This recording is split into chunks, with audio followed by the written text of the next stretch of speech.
Hey everybody, welcome to my little roadhouse. We have a very special guest visiting, Mr. Bill Sienkiewicz. How are you, Hey, sir? Roadhouse. I Cheers. keep cheers. My caffeine. I should break out the scotch. I haven't had any. It's like getting to be the holidays, and I know, I should too. I've got the La Croix, or however it's pronounced. Who knows? is it as in liqueur or No, it's just like seltzer water, basically. Oh, okay. You know, Yeah. Well, you have to drink. Don't you have to drink 11 glasses of water per day to? I don't know what the deal is, I but think this is the only way I can do it. yeah. Like what? I mean, what if you forget? I mean, it's like 11:59. It's like Yeah, you yeah. just I have to get in uh, the extra water. No, yeah. I'm not too good about that stuff. Um, That's Thanks for coming on, Bill. Hey man, it's my pleasure. Thanks for moving it from last week. Oh, no problem. So Is it? everybody, before we went live, Bill was showing me his incredible bookshelf. It just goes on for miles and miles. And you can see, and like below there on the that little pile is Mhm. is uh, is a bunch of work in progress. So it's like Oh, so I just like this room right here is just where things kind of end up getting piled up. yeah. So And then you said you have another huge bookshelf in your actual studio, right? right, yeah, Oh, yeah. There's different rooms, different bedrooms that I've sort of repurposed as uh, uh, storage areas for art supplies and books. So yeah. who do you think has a bigger library, you or Walt Simonson? Oh, I wouldn't even dare, like dare to compare myself to Walt. I mean, Walt has us all kind of like put to shame. It's like 3 stories of books, right? Yeah, yeah. He's a dedicated guy with that, and I think Yeah. Miguel is probably up there. I mean, I Mhm. remember he was posting. I think he had them installed. He had like bespoke bookshelves. Well, that's the way to do it. Unlike a lot of us, where it's sort of like, well, I've got another box of books. I think I'll like you order from IKEA again. I have all behind there is all IKEA. Yeah, yeah. I have a bunch in the other main room. I have a bunch of barristers, bookcases Oh, uh, nice. that I put, but at a certain point, um, you sacrifice aesthetic for practicality. Yeah, I gotta say those IKEA bookshelves are pretty practical and they don't look bad either. I mean, No, no, they especially do the job. yeah, yeah, and part of the thing is that there's a level of consistency to them. So you put them up, and they kind of look like Yeah, part of prof- some other plan. yeah, professional. Well, everybody had a great time when you were on the actual drink and draw show, and now you've been downgraded to this terrible Oh, good. um, Are you kidding? spin-off. Never a downgrade to see you, my friend. So that was a lot of fun. I think next time, if I'm fortunate enough to be invited back on, I think I'll try actually drawing on that one. I think I just uh, watch you guys just kick ass, which is Oh, which is what I do pretty much every day. Just watch you guys. yeah. Do you? Uh, any recent portraits you put together? Well, I'm working on a bunch of stuff for the Dune. Like I did the cover for the Dune film adaptation, and Mhm. one of the things I'm working on right now is a bunch of portraits from, uh,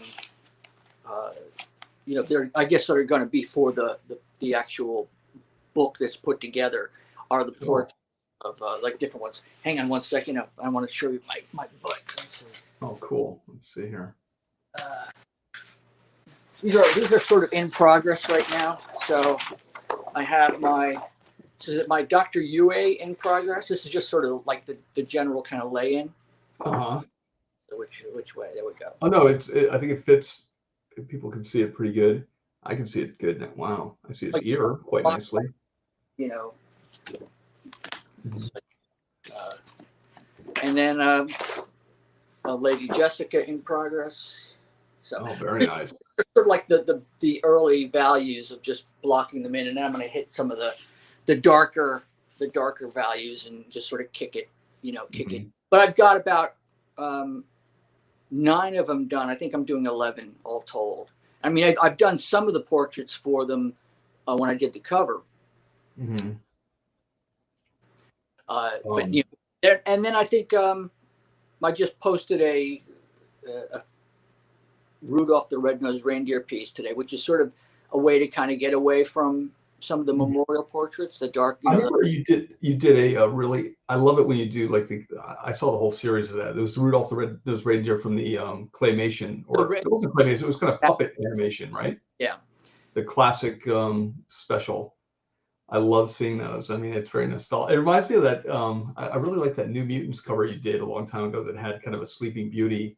Um, Yes. Oh, I know the one. Yeah. That's well, I remember when I brought that cover in, and that was really big. I mean, for time constraints, I tend to work 11 by 17. I love working large. I mean, if I could default to like a size like as a norm for the size of my brush, my actual stroke, brush stroke or drawing stroke, probably be like 20 by 30. And because I think everybody, and not to digress, but I think everybody sort of has a default mark size. that they make. Yeah. Yeah. So, This is one of my all-time favorites. I don't know if you can see it yeah, on the screen. Just beautiful work with like gray tones and the browns kind of coming into the skin, and the scraping on the forehead there. It just shows like that. I mean, what you do great about these portraits is it kind of conveys the energy of the person, and well, I thanks. don't know, that was Yeah. just magnificent. Well, this was actually one of my ones I was the happiest with because sometimes it's classic with anything. It's sometimes it's not what you put in, it's what you do leave out. I did one recently of Dean Stockwell and I chose to do him as Ben from. Um, I wonder if I have that one up here. I don't think I do. just sort of dropping him in. Okay, yeah, and Bowie. I did a number of different portraits of Bowie in this one. I did this one. There was one I did of just his eyes. This one I played around with a bunch of times with pen and just going for minimalist. This was done with graphite.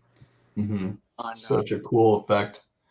It reminds me of sometimes I'll draw and there's just from so much using the X-Acto blade on my board and everything. I have one of those plastic sheets over there. They just eventually have a texture of their own. And if you're shading the pencil, it kind of creates a beautiful, effect.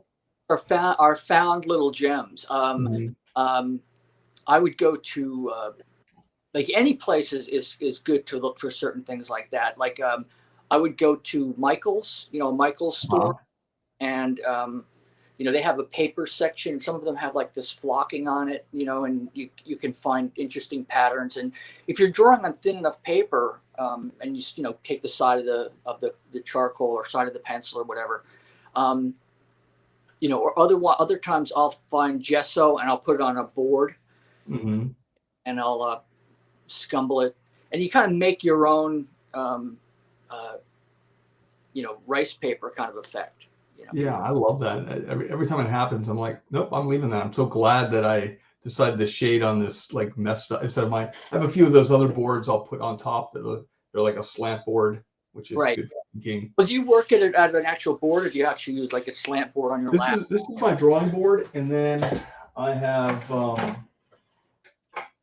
one of these. Oh, okay. That I set up on top of the drawing board for actual drawing, and in particular for inking, because actually for both, honestly, because I find like if I'm at a convention and I don't have a slant board, I'm looking at it, the proportions get stretched out, so a face will get longer than it has to be, and I'll look at it when I'm finished. I'm like, I don't remember drawing it like that. Yeah, I know that as well, man. It's but everybody finds their way. I mean, I have a whole drawing set up, a drawing room, and then I also have the main area that I got used to drawing lying down on my belly. Wow.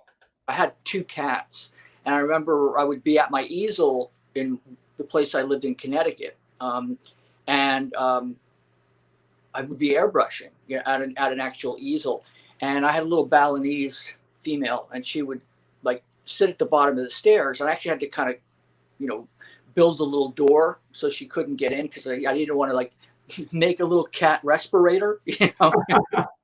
So she'd be like meowing, like, you know, and I felt horrible, you know, because it's like I'm right here and I can't like quite let her in.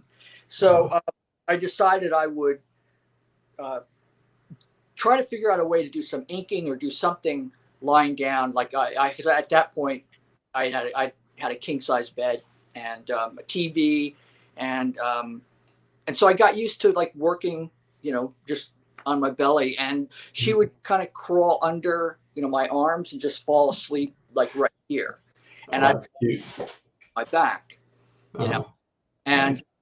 and we were that way for years, you know. So I just worked, and like now, I also work that way at hotel rooms, at conventions.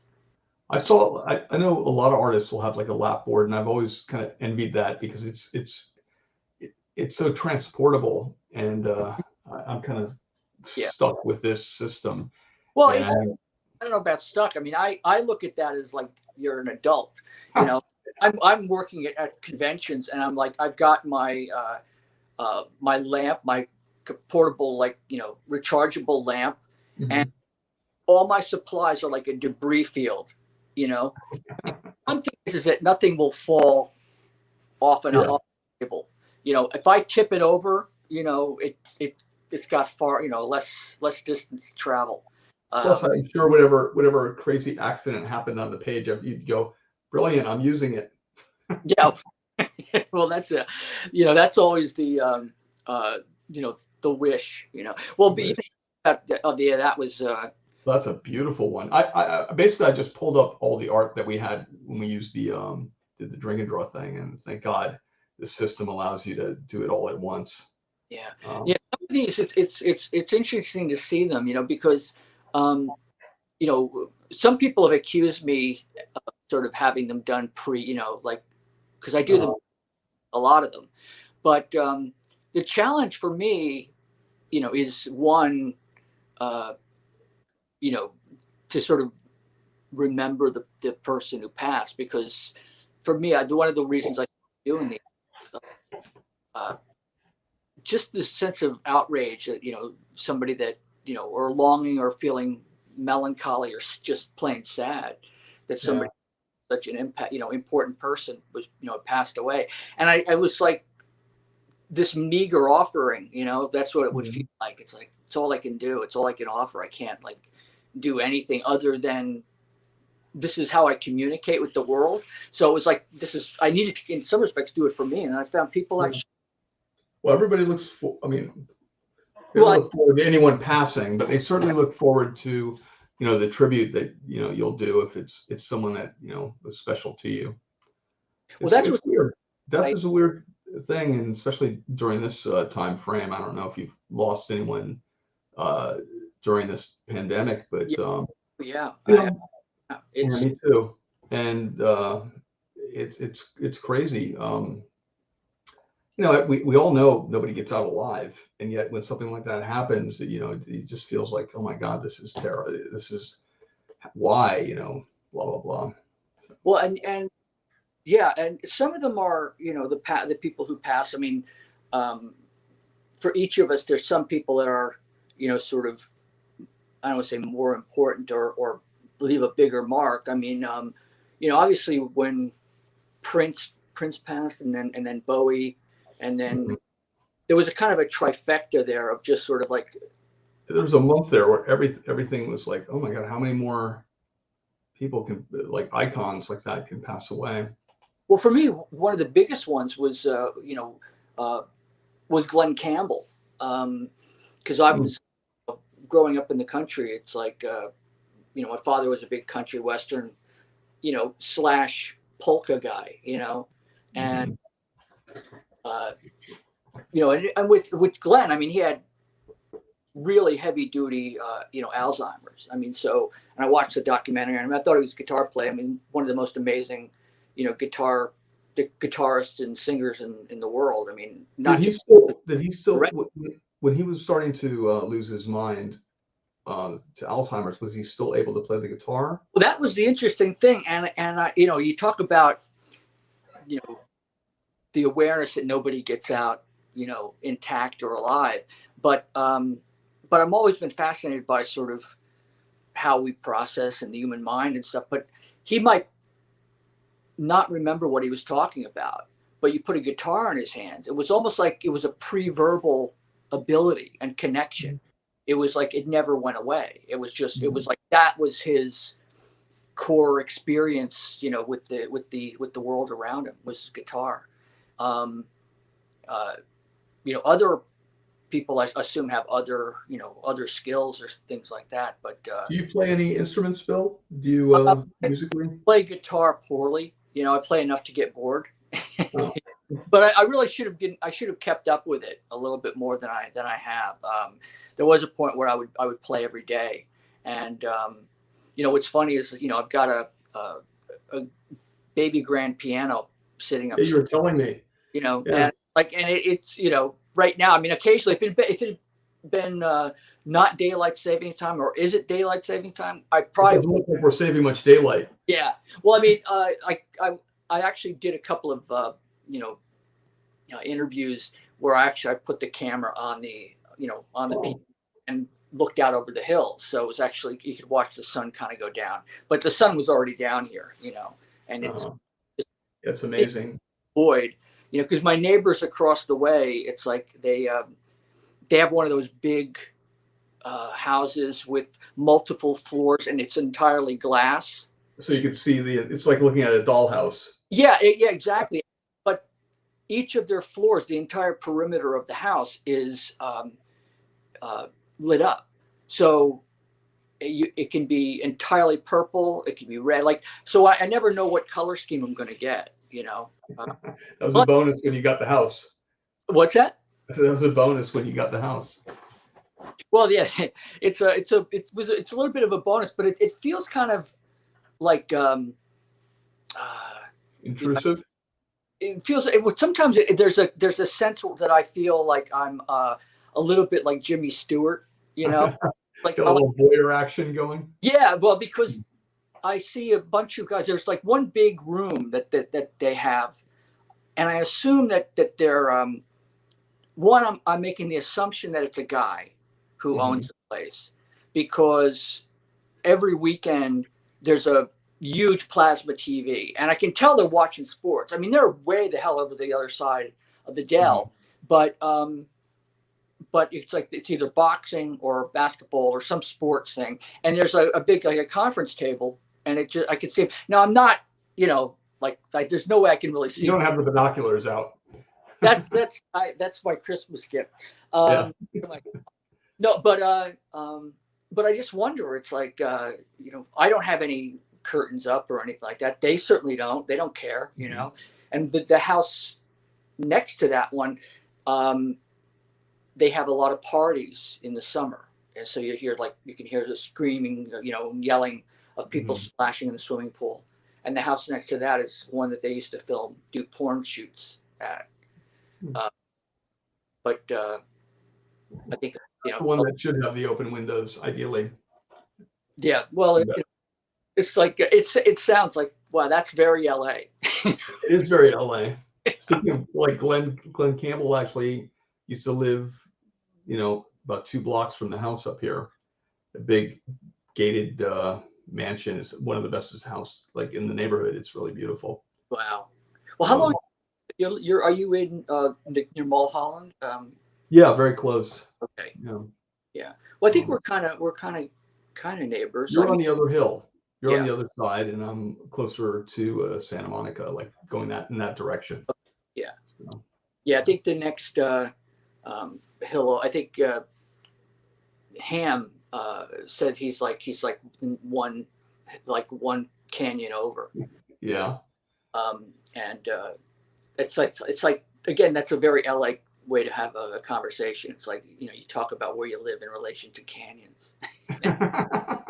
Yeah, no, I get a lot of flack from everyone because it always sounds like I'm name dropping, but it's to me like from where I'm from to be living out here, I'm still kind of a big fan. I just find it very interesting. Like, Oh, without a doubt. I mean, it's like now if someone had told 10-year-old you mhm.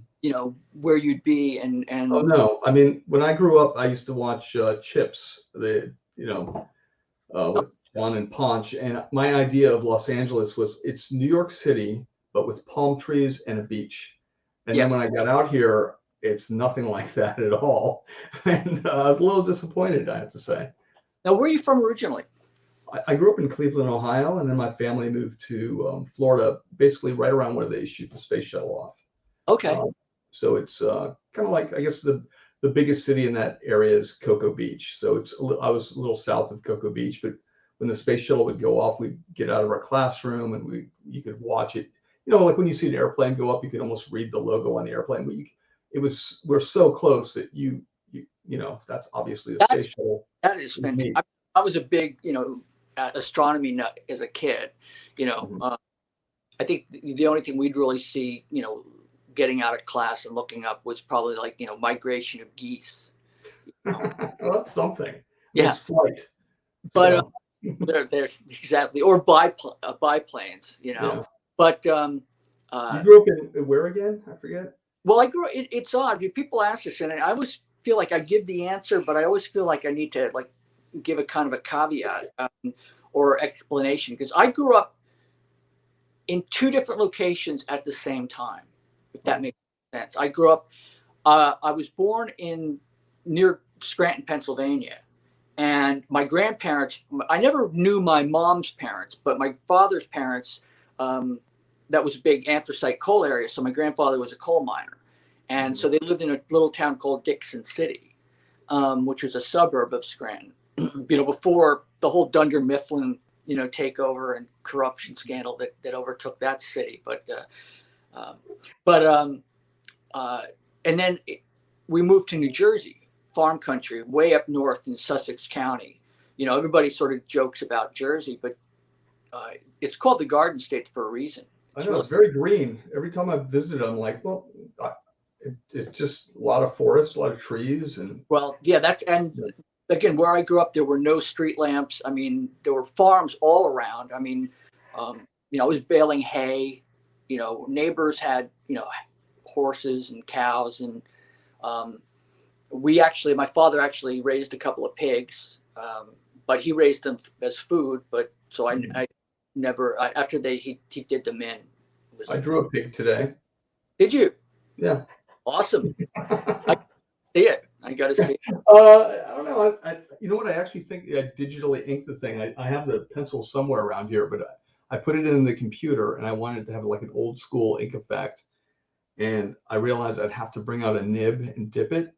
Or I could go into Photoshop and use a digital pen. And normally I don't ink in Photoshop. So of course it came out and it had kind of a stippled effect of a turn of the century ink job. But I'd rather just do it by hand. I'm not keen on inking on the computer.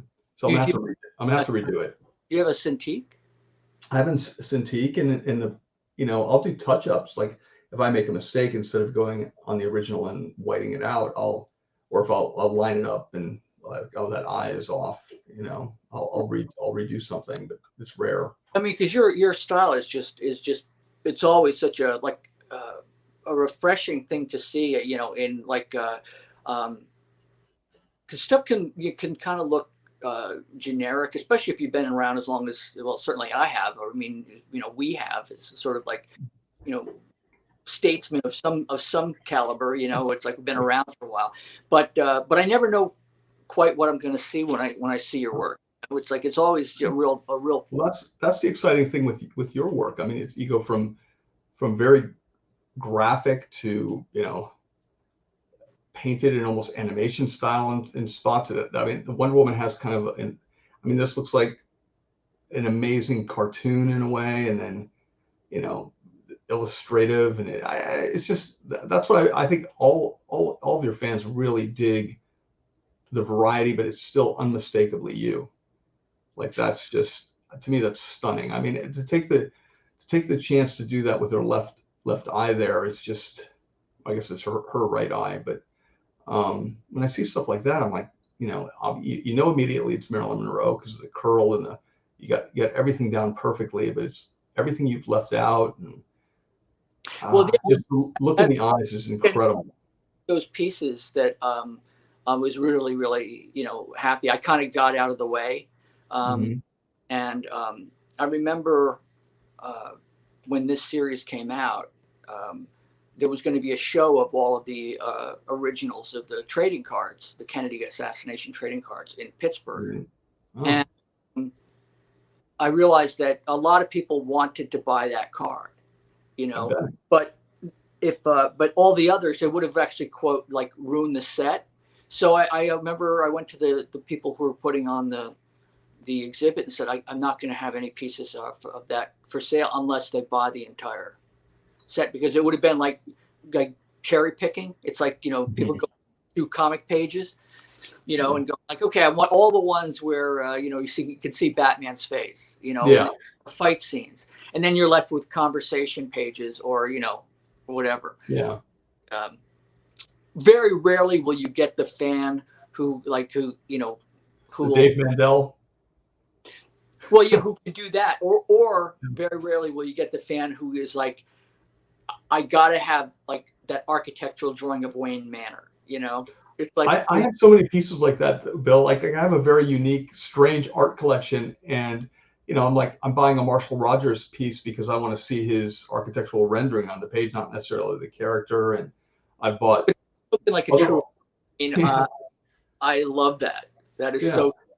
So I looked through a lot of my pages. I'm like, oh, I had opportunities to buy some of this early artwork at such a steal, and yet the stuff I bought was strictly so I could study it. More so than from a oh my gosh, that's a dramatic. They call it, like Tim Townsend always goes, that's a wall hanger. I'm like, oh, you're right. Some pieces are worthy of a frame and to be put in your house, and some of them are just like stuff to study and get inspired by, or just revel and marvel at the craft of what they were able to do.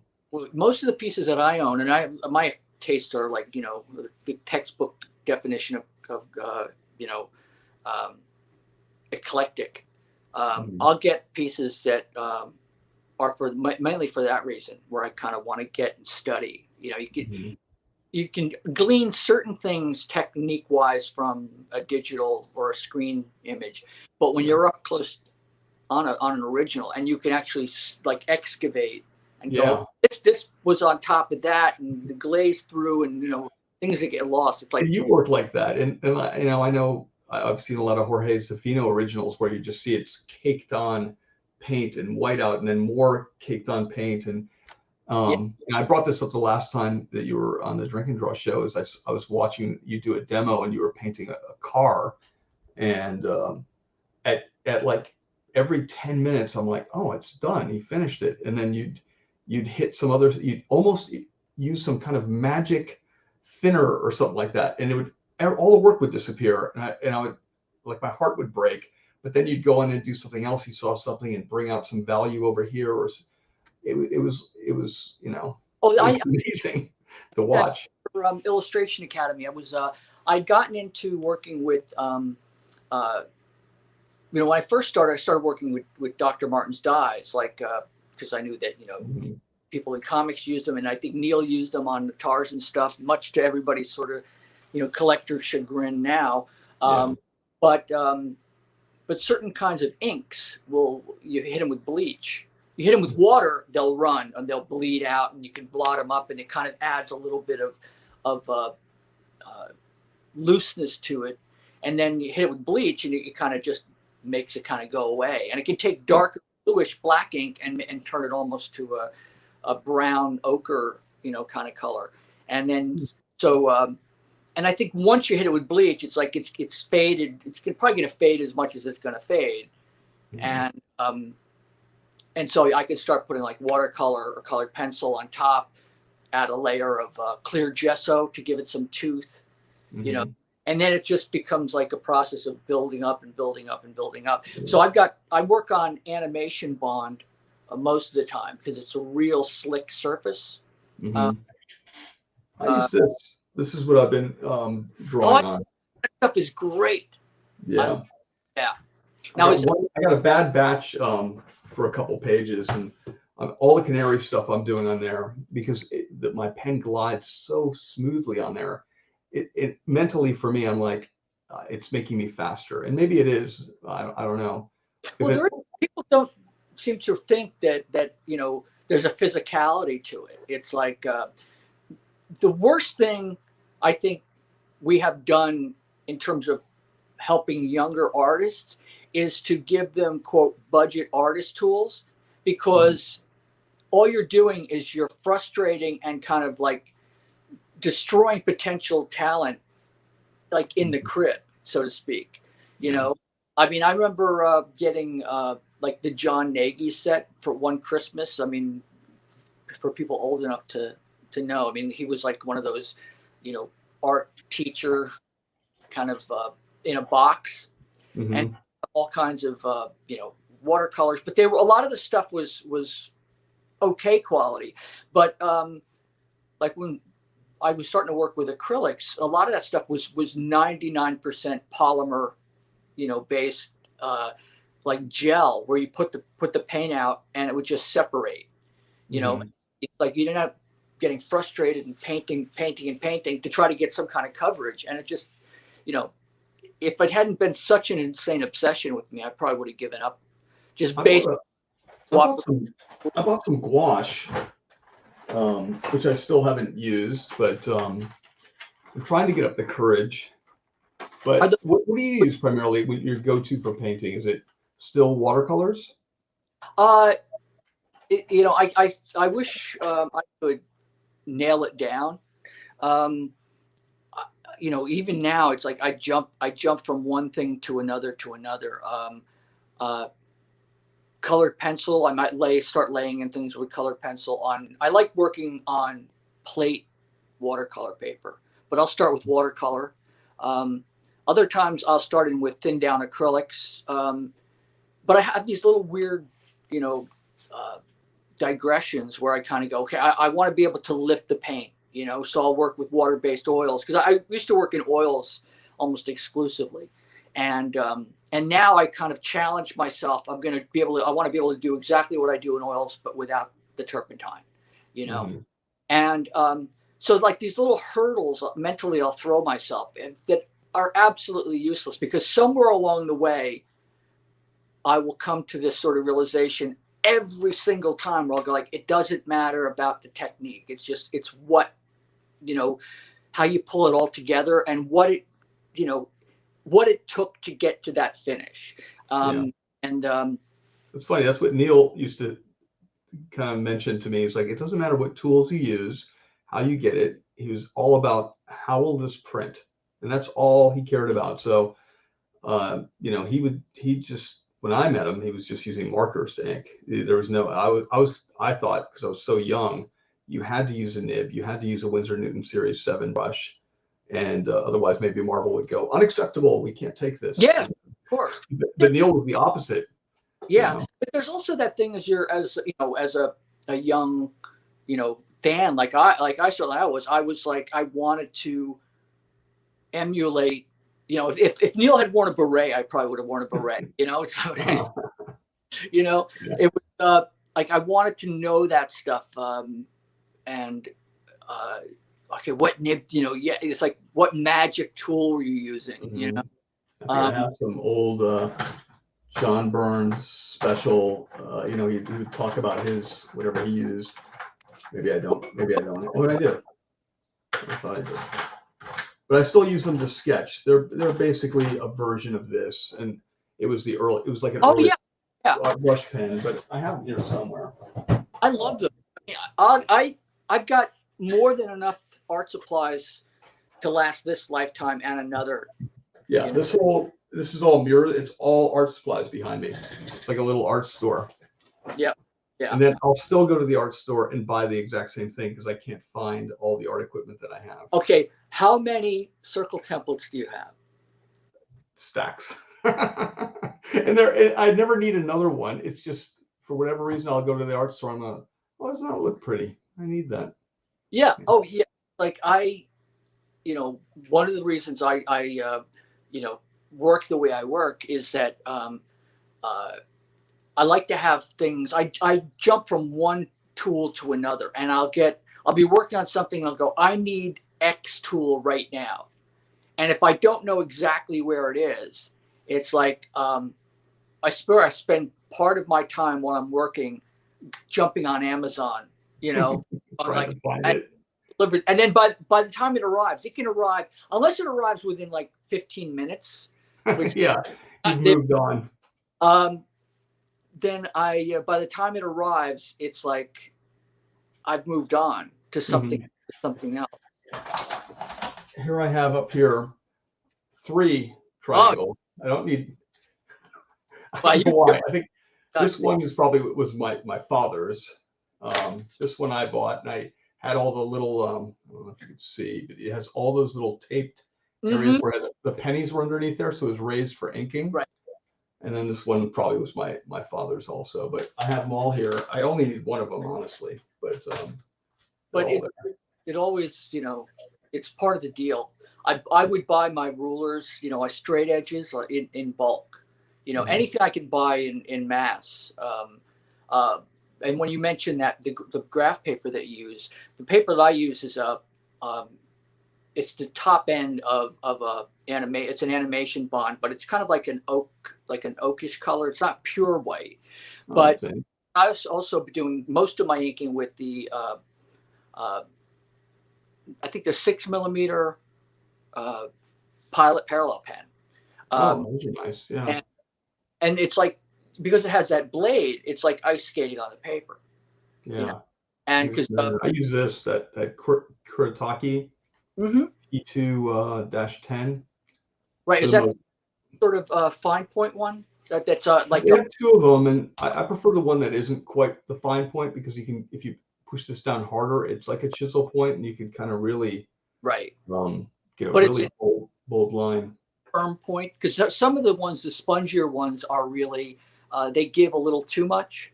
Yeah, Uh, like this one. This one's great and has a lot of give. That was this right, side. I think they're, double. it's like that. But they don't last. They last maybe a page if you're lucky. Oh, see, I to me that's unacceptable. So what I do is I end up pulling them apart, and there's those little tiny wicks in there. I wash those out, and then Oh, I fill them with the universal, the Rotring or Rapidograph ink, which is kind of designed mhm. to flow. Yeah. And I end up making like them last a little Oh, while. that's I a good idea. pilot fine liners as well. Oh, Uh, wow. I need to do that because I love these pens. I love the nibs on them, but they just don't seem to last at all. well, once I fill them up with ink, it's like if I use them up, great, and once they become completely abused, they kind of have a character. And Yeah. I know that Robert Fawcett used to visit his artist friends in Connecticut and kind of go through their bin of screwed up tools and go, Uh-huh. it doesn't work the way it's supposed to. It makes double line. He goes, I'll take it. It's just I'm Hilarious. that guy. I'm like, this thing Uh-huh. it's complete. It just shits the bed all the time. I'm like, sounds like it's something I want to try. Yeah. Well, that guy, But you can put any tool in that guy's hand and it's gonna look like magic. So, oh man, I know. Well, there are people like that like again one of like some of the originals I have when you mention dies and whatnot. One of the originals I own is the Neil Adams Deadly Hands of Kung Fu, where one Billy of those covers. Billy Jack is kicking the guy in the throat. I, Um, I've saved that one on my computer for sure. Um, I love those. I mean, I have a huge Billy Jack 3-sheet movie poster in the house. It's almost the size of a door. It's right. huge. Um, That was such an interesting era in filmmaking. I mean, it was sort of like was the original indie kind of films, you it know. really was. I mean, you could see how inspired Tarantino was from, how many times do you think he watched Billy Jack? You know, Right. I Yeah. mean, I Oh, mean, what's ab- his head from, the Brad Pitt character is almost modeled after Billy Jack in a lot of ways. He's just a cooler version of him. Well, you could, I mean, you could put, Brad Pitt in any, he'd be the cooler version of X, Y, or whatever. I mean, I Right. watched Killing Them Softly recently again. I love that movie. I That still, movie's so good. It depresses me. I watched it right before I started writing and drawing slots, and that right. was the feel I wanted. And I watched that movie, and I think I was in it like 20 minutes. I'm like, wow, well, they already did it, so I guess I can't. What's the point? It's a unbelievably raw film, and for me it really captures that criminal element so well, because there's nothing glamorous about anybody. Even Brad Pitt's character is not a Right. glamorous. I mean, out of everybody, you go, well, I guess I could be Brad Pitt. I'd like to be him in this, because they're all just undesirable, miserable people trying to make the best of it in this. They're all like a lot of them are fuck ups, complete Oh, fuck ups. all of them, yeah. Gandolfini, I mean, it's like, He's a mess.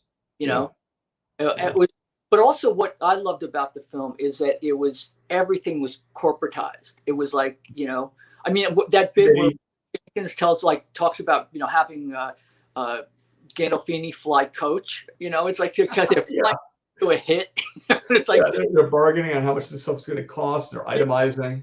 Yeah, it was interesting. It sucked. Like you'll watch like a good mob movie, and you're like, wow, these guys are really living. And then you watch a movie like Killing Them Softly, and you're like, no, that's probably closer to what I grew up.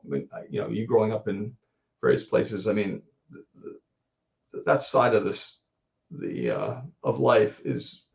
I mean, they captured it. It's dead on as far as I'm concerned. It was pretty interesting to see. But what you were saying about that film and like the mise en scene, whatever, it's like the entire way it feels is, I mean, from the locations are as much a character as the people. Every bit of it, even the hotels they used, the Yeah, hotel bars, right. the miserable seedy hotel at the very, very end. I'm not hotel, pardon me. The I guess Bar, it's like a bar right. where Brad puts the final hit. I mean, it's perfect. It's picture Yeah, perfect. yeah, and that's what different films have done for me. I mean, I think it might be the same director who did the. He did the Wyatt Earp movie. Did he also do the one with Brad Pitt with as it was it Jesse, not Jesse? Was No, it that's what I'm talking about. Just what, the coward. Robert Ford? Yeah, yeah. Yeah, The assassination of Jesse James by the coward Robert Ford. exactly. He did directed that, which also great film. Nothing glamorous about that, and but for me, Killing Him Softly just is probably that guy's best work so Yeah, far. it really truly is. Yeah, but when I look at films, like from David Lynch's work to other directors, I mean, like what you said about trying to bring that into slot, like that feel into slots. I mean, Mhm. like with Canary, is there a like when I think of a Western, I'd like to, sort of get in the feeling of, I think of like the greatest for me is Once Upon a Time in the West, the only. Yeah, for me too. Then you get into films like Bone Tomahawk, which Mhm. is like, I don't know if you've ever seen. I haven't seen it, and I'm kind of bummed that I haven't, because I'm trying to find it. It's not on Netflix. I don't think it's on Amazon Prime right now. Maybe Really? it is. Oh But well, it's one of those things I hear a lot of good things about. um, back when I think I probably downloaded it from the Apple Store, because I think the director had reached out to me about he wanted to do a graphic novel of Oh, of the next thing, and I hadn't seen Bone Tomahawk, and by the time I actually watched it, it's like the deal had sort of like moved on, but man, it's like, talk about actors who could just completely crush it in roles. I mean, yeah. um, Kurt Russell, Yeah, I love watching him in anything. and it's such a creepy, weird movie because I would love to be able to do an adaptation of Cormac McCarthy's Blood Meridian, which makes The Road his version. Like if you ever watched The Road, Yeah, it that'll depress a man. like, Yeah. oh, the places you'll go, by Mhm. Dr. Seuss. It's but Yeah. films play a big part in how I approach a lot of Oh, this. me too. With Canary, it's kind of weird, because I really do like Once Upon a Time in the West, and loved as a kid. It's not a big film at all, but I loved Ombre. Mm-hmm. Yep. I can watch that again and again. It's really good. That's But Newman, right? what? Pardon? There's No. Paul Newman. Yeah. And I forget who else. It's a pretty good cast. Right.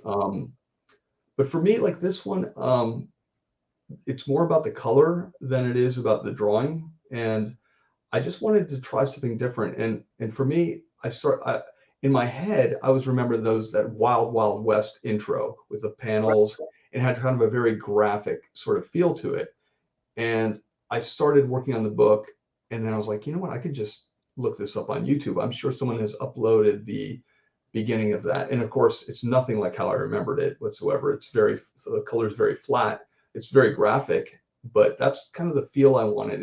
This is a Western horror, so it starts off being one thing and then turning into something else. So at the beginning of the story, the colors are very bright, and it's like, wow, the West is the last frontier. This is beautiful. There's so much. We all have a future out here. And then I wanted to slowly get very dark, and the colors to reflect that. But yeah, for you, this is old hat, Bill. For me, it's like, no, I could talk about how the proverbial sausage is made. Like I just love that. You look at those Disney books. There's all this art of Disney books, and I'm always really interested when they do like the small panels, and you see the entire movie as a color story and how it goes. And I've had a few opportunities to color my own work, not a whole lot. It's usually just my covers, but I just dream of that sort of scenario where I'm really going in and doing every aspect of a job to kind of get to where I want to go. And I haven't done that with Canary, but in the back of my head, I do have a formalized plan of how the color is working. Yeah. Well, again, it's like I like what you're saying about the scheme and the emotional impact in terms of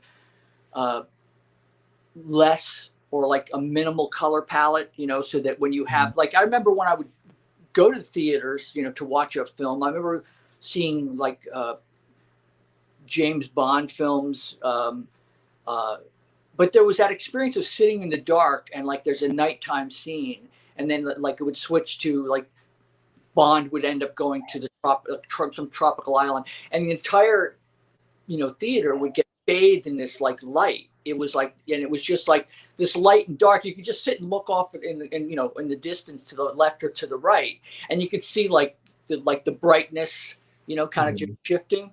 And to me, it was like that experience of like, kind of going in and out of a tunnel. It always felt to me like you were being transported someplace else. Yeah, that was great about those films.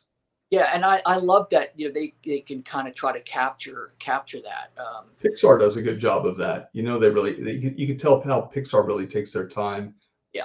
With color, and sometimes I'll just marvel. Sometimes it's almost so much that it's overwhelming. You're like, this is so beautiful, so well thought out. Every aspect of the color, the spark of a little color over here, it's incongruent with that. It's done on purpose, and I see that sort of thing. That's just so inspiring. Well, that less is more. I think back at like some of the things I've done. Like I look at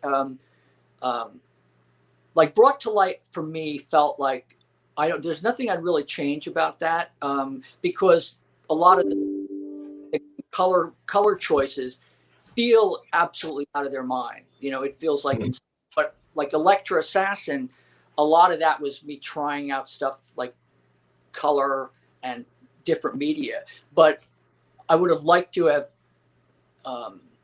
probably toned down some of the cotton candy aspects of it, and just when things got kind of dark and dreary, it's like I should have probably just gone a little more sepia or gray tone or whatever. But it was like, I'm gonna try all the colors.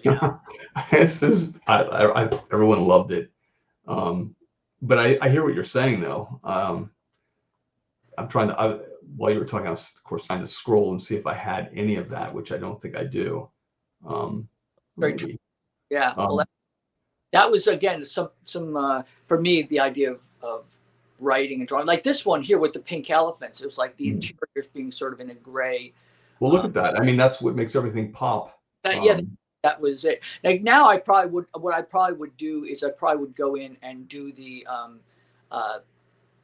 do a little more halation on the elephants. Like I probably would have inked them in like a red or pink line, and then had a little more glow going. Oh, I think they are kind of translucent there, but yeah,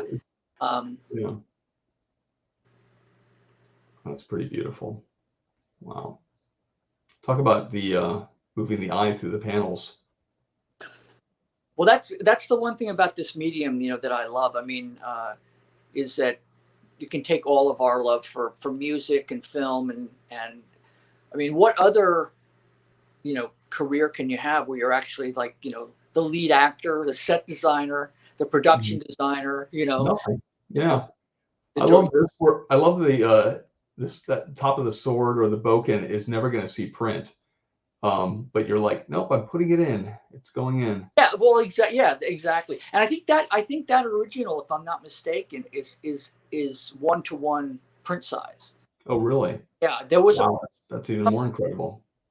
I think I started that one with pages at like 20 inches by 30 inches, and they went to 11 by 17, and by issues 3 and 4, I think I was down to the 1-to-1 correlation. Because I knew that if I used a 1-inch brush, it's like, and I made like a 1 stroke with it, I knew that exactly what it was going to be like, and I kind of allowed myself to, because everything for me is a learning process. It's like at the time feels like it's a concession to deadlines. At the later on, it feels like oh, okay, well, I learned something there. Yeah, I'm working pretty close to print size on the Canary stuff. It's about about that. I mean, it's gorgeous work. I mean, every time I think about it. But now, is somebody else coloring that? No, I'm coloring it. Okay, coloring really it makes it work. I mean, that's the one thing about the color choices is that sometimes with that sunlight, and that heat, John Ford kind of like Unforgiven thing where it's like it can bleach out all the color. It can kind of just leave you with like one like one single kind of tone, as opposed to there's the mountains in the distance, or I mean, again, it's just that's like the first page of Canary, and that's the first page I colored. Gorgeous, really good. Yeah. But I had more fun like just doing trying different things, and I have to just tell myself it's only one issue, so next time you can try something else. But for this thing, this is what I'm going to do. Now, when you're working on like this, are there other things you're working on at the same time? Well, I'm writing 2 other books, and then I'm always doing covers. So I'll do about one cover a week, and then I'll do 3 pages of Canary. And it's either a cover or like if we have a drink and draw episode, I'll try to prepare something nice and then ink it on the show. But I want it to look. I just got tired of seeing, online bad drawings of mine from conventions. I'm like, I'm just gonna do. I'm just gonna do my best and try to, do what I can that way. Well, it's always inspiring to see what you do. It's like, but those postings of convention drawings or whatever, they're they're gonna haunt you. They do. They totally haunt me. I find that there's just no way around them. I mean, there were certain pieces that I've done in the past where I kind of go, oh, nobody's gonna ever see that. So it's like and that's the one everybody lands up seeing.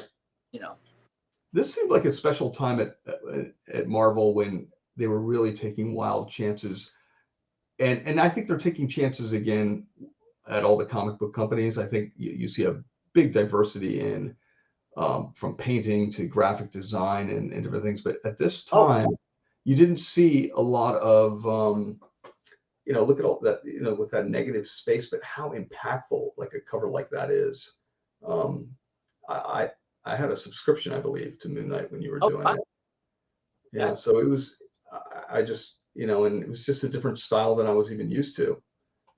Well, I think later on, around the issues 20, maybe 21, 22 with Morpheus or whatever, and there's a character named Stained Glass Scarlet that I did like a Coles Phillips kind of cover with the red.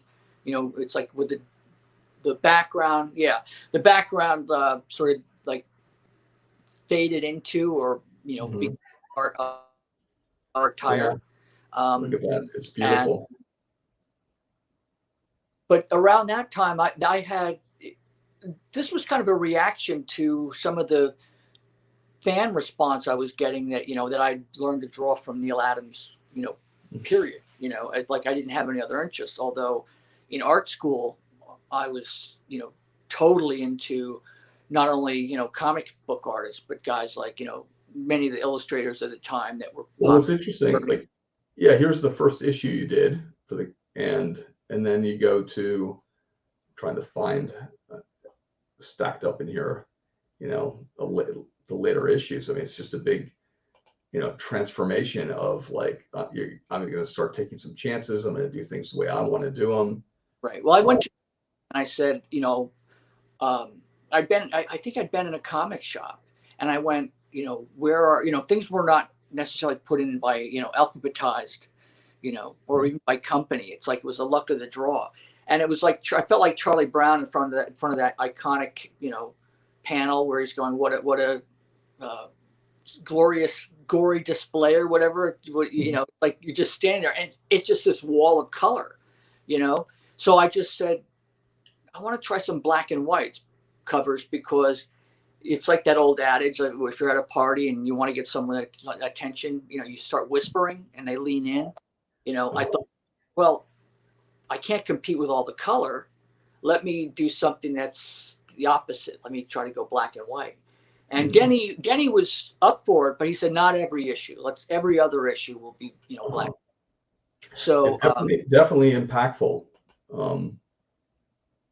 Look at this. Is this now issue? it's interesting. I'm doing another Moon Knight cover that's due this week, which is a black, white, and red. They're doing these black, white, red combo covers. So I'm doing a Moon Knight for that. Doing a Moon Knight. I can't say who it's merged with another character, but you know who I'll be looking at while I'm doing that. Oh, cool. Well, I have to kind of go through and ask them. Is this my version, or does he look different? Is he wearing a business suit this time? It's like I think you can draw them however you want for that series that you're talking about, because all the stories are, just 8-page or 12-page stories that aren't continuity. So, but I love the fact that they're trying a lot of stuff, and I don't know if that's necessarily that they're trying to be as exciting and as innovative is. I think that the business is trying anything to sort of keep the readers coming, which I think also it's just there's a large diversity of undeniable talent like you, and they're also interested in working in this field. And so when you have like talent like that, you have to. I think the editors are like, oh, of course we're going to hire this guy to do a cover. He's a lot of these people aren't interior cover people like interior sequential artists, because it's just a whole different medium. Actually, before the show, that's what I wanted to talk to you about, the differences between, and well, maybe we can end on that, because I'd love to hear your theories about this, because there's definitely a difference between being a comic book cover artist, because you have to understand the marketplace, you have to understand the fans and why you're doing the cover and who you're doing the cover for. But there's a different type of artist that's an interior artist, and it's almost like two different artists, really.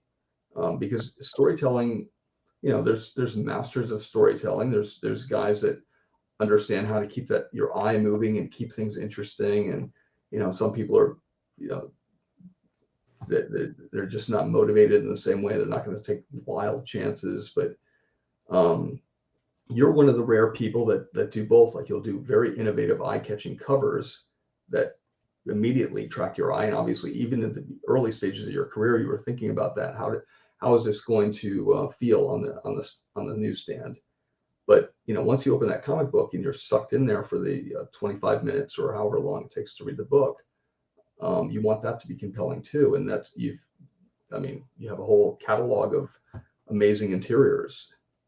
Well, I think I appreciate that, but I also feel like again that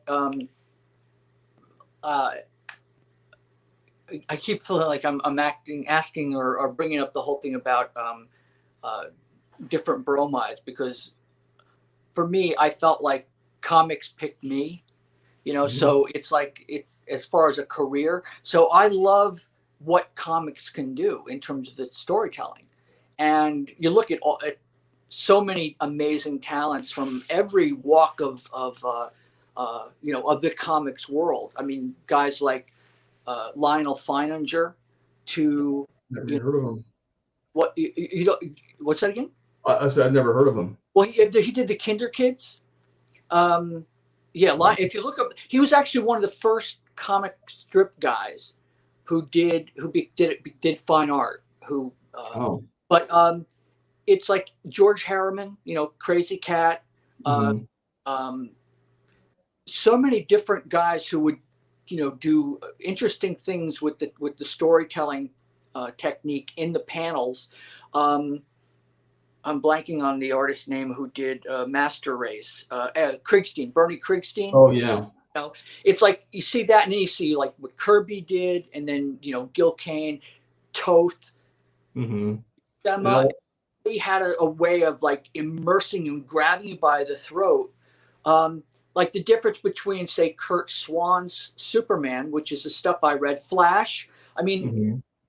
imprinted on my my brain is like the image of Carmen Infantino's Flash running through the city. It was like these ribbons of like red that he would Uh-huh. It's and like the hands pointing and in all of these directions with within the captions.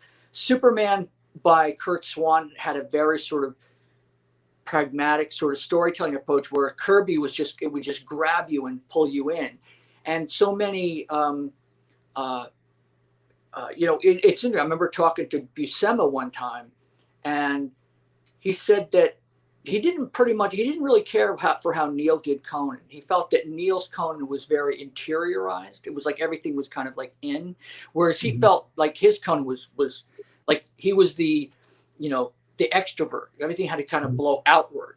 So like if Neil would do a character throwing a punch, you'd see the character from the back, like that Yeah, classic. that That classic Neil Adams back, the whereas whole thing I think arced over. when you think of You know. Buscema or a lot of other guys or Kirby, it's rushing toward you. So Hmm. there's our storytelling choices that kind of stay with you.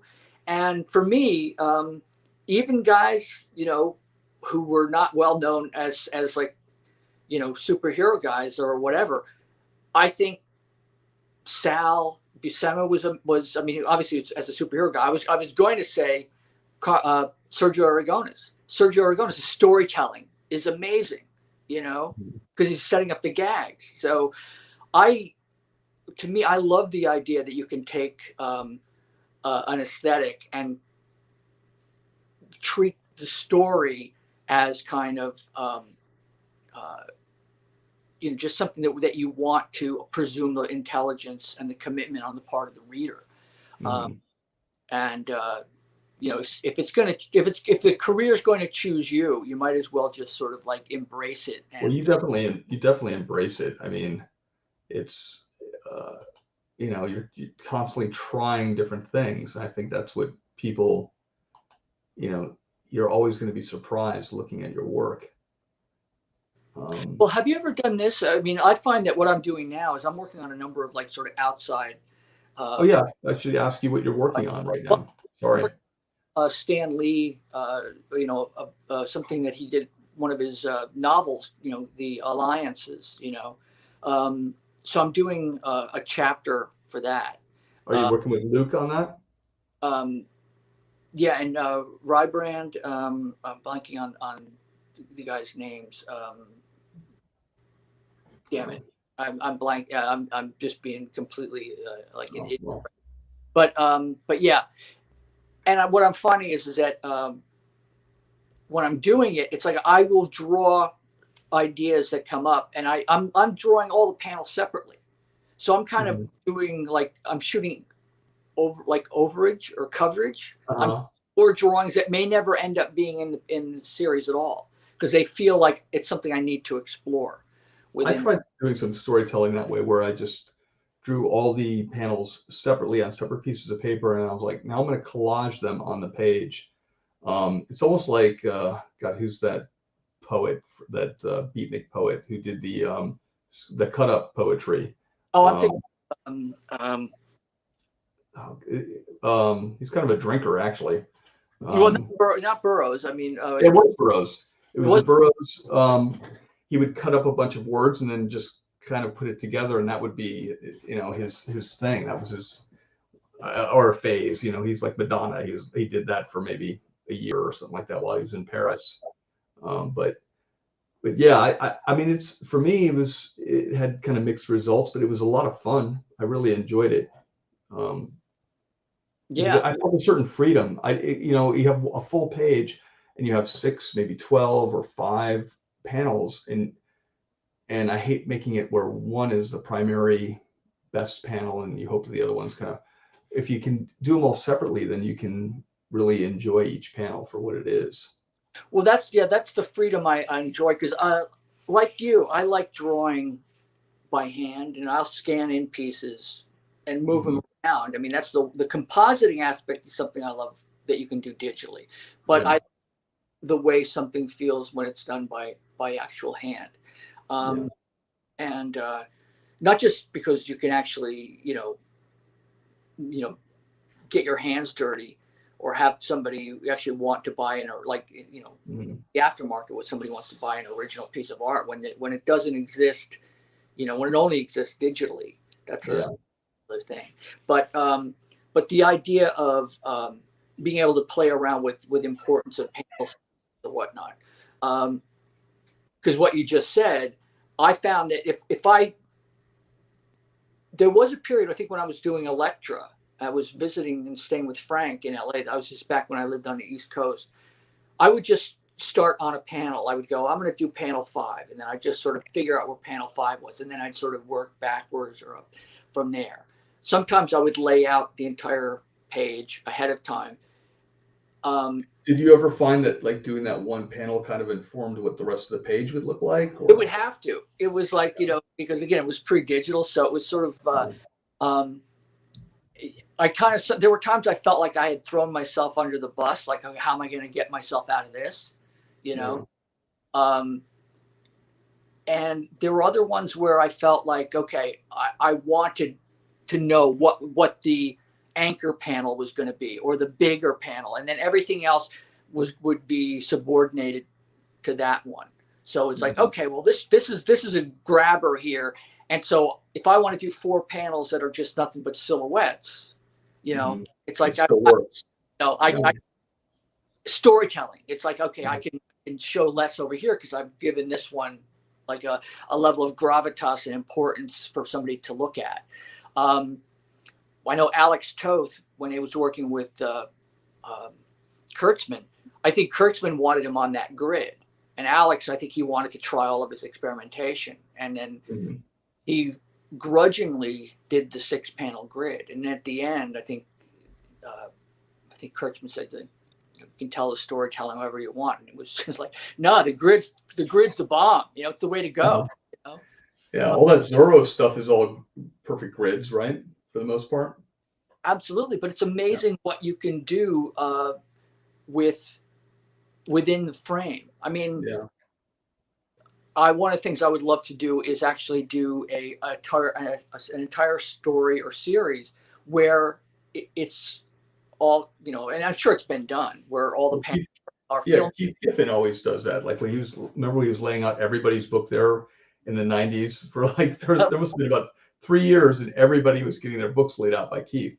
And Keith loves the 6-panel page. Right. And he did a great job of it. You look at it and go, how is he composing that? Where is, because you have to keep it interesting. You have to change how close the camera is and where that focal point is. Otherwise, it could be some of the most boring comics in the world.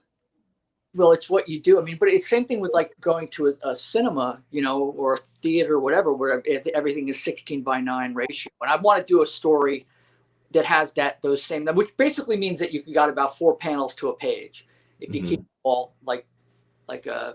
Was that the Darwin Cook Final Frontier? Like, I Yeah, think it was 3 panels per page. all been done, but Yeah. but within those kinds of parameters, you can actually have something like off to one side or just do a close up of eyes. Nice foreground element. I thought that was an interesting book by Darwin because you had primarily it was 3 panels per page, I think, and every now and then he'd break it up, but it was rare. But that book never felt thin. Those never felt like you were being like, God, I wish there was more panels. It still felt like a full comic book. You never felt like he was. I don't remember how many issues it was total for that. So It might have been one of those deluxe format books where there was only 4. I mean, I have them all in trade paperback form, and I bought them when they came out originally. But I hate to say it, I'm one of those guys who I'm more interested in the trade paperback these days because then I can take it all in. Yeah, no, I hear you. Well, I think with Darwin or anybody who's doing that, who understands the form and the medium and storytelling, it's like I think that they can choose a format of how they want to tell it, and it won't feel thin because they know how to balance all the elements story wise and everything else to make it feel like you're getting a full meal. You end up, and there was a point early on when I was, I remember talking to people and thinking like, I know that comics are their own thing.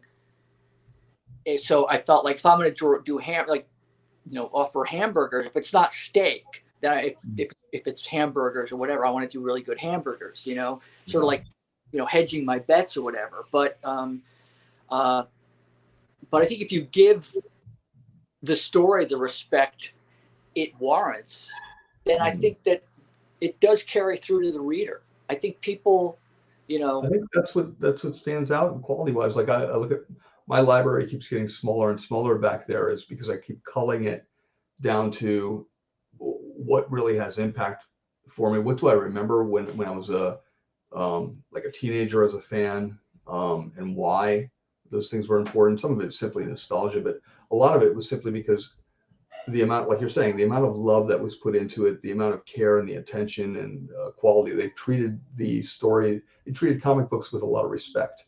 Yeah. Now, was there like one guy or gal that like who more than anybody else? And I know it was probably either Neil Adams or John Buscema.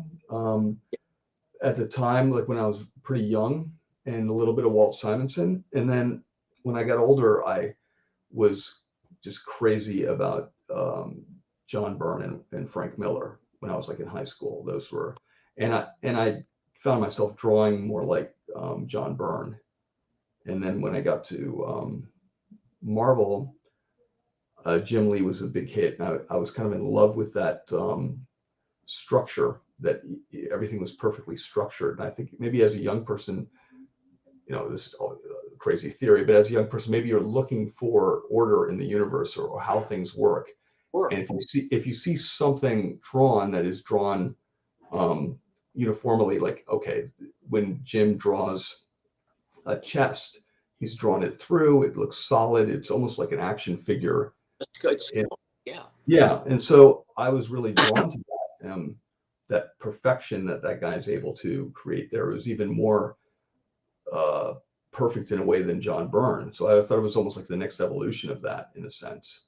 So I started, but I was too young, and I didn't have the training to really understand the hatching properly, or that lines represented shadows. To me, they were, I was thinking lines, and I didn't understand what Scott Williams and Will Spertash and all those guys were doing. So it was kind of a dark period for me artistically, because as much as I wanted to emulate those styles and was excited by them, I couldn't really grasp how it was created. I think a lot of artists struggled with that, trying to jump into that genre and seeing the success those guys had and trying to recreate that with their own.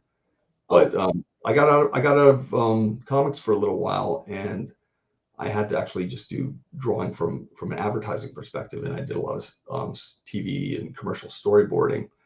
and none of it is about finish. All of it is just about drawing. And I found a lot of my drawing had gone back to more of like a John Buscema base, oddly enough. So it was interesting. I'm very happy. I'm thrilled about that because I love Buscema, and it's like a rebirth for me.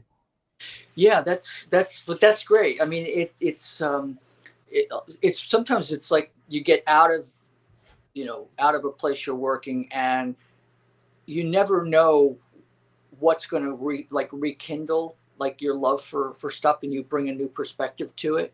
Like I found that, like, one thing I will say is a truism for me is that nothing I've ever done will ever go to waste in terms of like a job I've done or a work I've done. It's like everything kind of informs approaches. The path.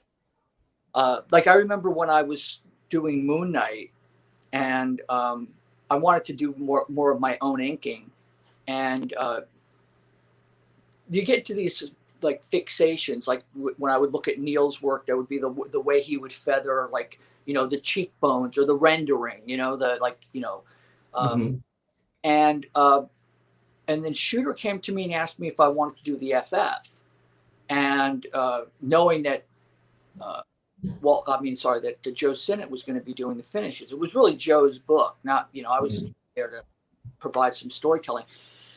And in order to meet the deadlines of both books, I had to really simplify how I approached the FF. So I knew that I didn't have to draw Ben Grimm as the Thing I didn't have to do all the rocks. That was good. I could just draw the shape.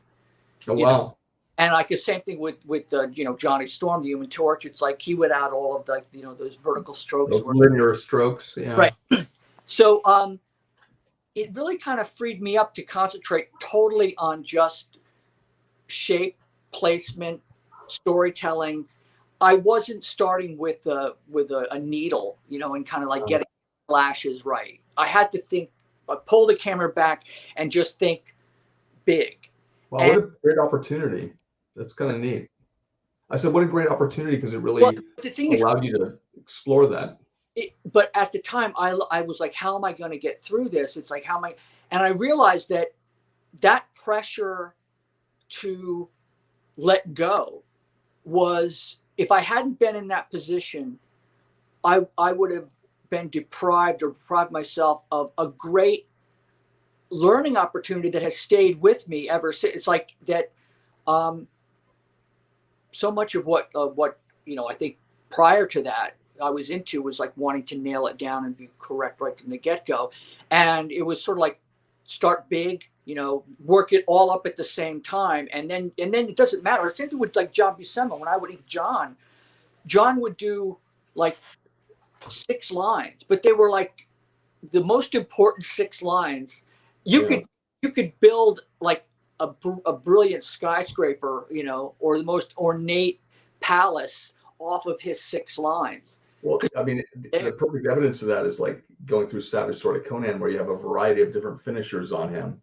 Oh, absolutely, yeah. And they're all building off those layouts, and from Tony DeZugna to Akala to Ernie Chan, all these guys all had very unique takes on it, but it was still very distinctly Buscema.